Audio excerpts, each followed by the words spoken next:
আমি ক্ষমতার থেকে মানুষের জীবন নেব, সেটা তো কখনো হতে পারে না, কারণ আমি তো সব কিছু হারিয়েছি।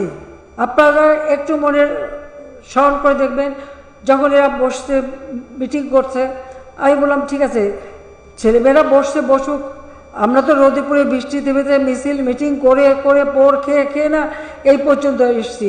অন্তত আমি সরকার আসার পরে এদের তো সেই ধরনের কষ্ট কাউকে করতে হয় নাই।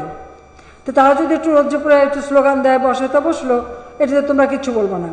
পুলিশ কত সহনশীলতা দেখিয়েছে, তারা মিছিল করে যেখানে যেতে সেখানেই তারা তাদের নিয়ে গেছে, খালি বলছে একটু তাদের নিরাপত্তা দাও তোমরা।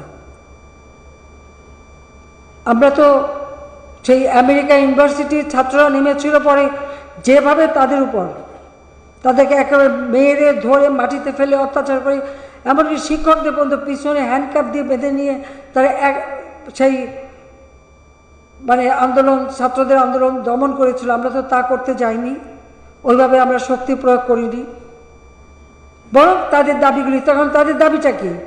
কারণ এটা তো আমার করা, প্রজ্ঞাপন বাতিল হয়েছে, আমরা আপিল করেছি, সেটা আবার আমরা পেয়ে গেছি, সে আন্দোলনের ইস্যু তো আর কি থাকে। তারপরে এই যে ঘটনাগুলি ঘটল, আজকে দেশবাসীর কাছে এরা তো মিথ্যা অপবাদ চালিয়ে যাচ্ছে। আমি ক্ষমতার থেকে মানুষের জীবন নেব, সেটা তো কখনো হতে পারে না, কারণ আমি তো সব কিছু হারিয়েছি, আর আমার নিজের জীবনটাও তো আমি জানি।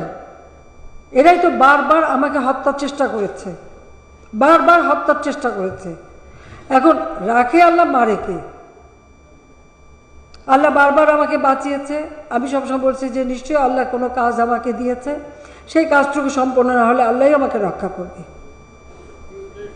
আবার সেই সাহস নিয়ে তো আমি কাজ করে গেছি। ওই রকম গ্রেনেড হামলা বা ওই রকম বিশাল বোমা, সরাসরি গুলি, এটা দেখার পরে কতজন নামতে পারে? আমি তো কখনো ভয়ও পাইনি, পরোয়া করিনি যে আমাকে এই দেশের মানুষের জন্য কাজ করতে হবে, মানুষের জীবন মান উন্নত করতে হবে, এবং আমি দাবি করতে পারি সেটা করেছি। এমনকি যেটা আমি লক্ষ্য স্থির করেছিলাম 2021 সালের মধ্যে বাংলাদেশকে একটা জায়গায় নিয়ে আসব, আমরা বাংলাদেশকে উন্নয়নশীল দেশের মর্যাদা এনে দিয়েছি। আজকে সারা বিশ্বব্যাপী বাংলাদেশের যে ভাবমূর্তিটা, এই মিথ্যা অপপ্রচার চালিয়ে চালিয়ে আর এই সমস্ত জঙ্গিবাদী ঘটনা ঘটিয়ে আজকে সেই মান সম্মান সব নষ্ট করে দিচ্ছে। এটার বিচার আমি জনগণের কাছেই দিচ্ছি,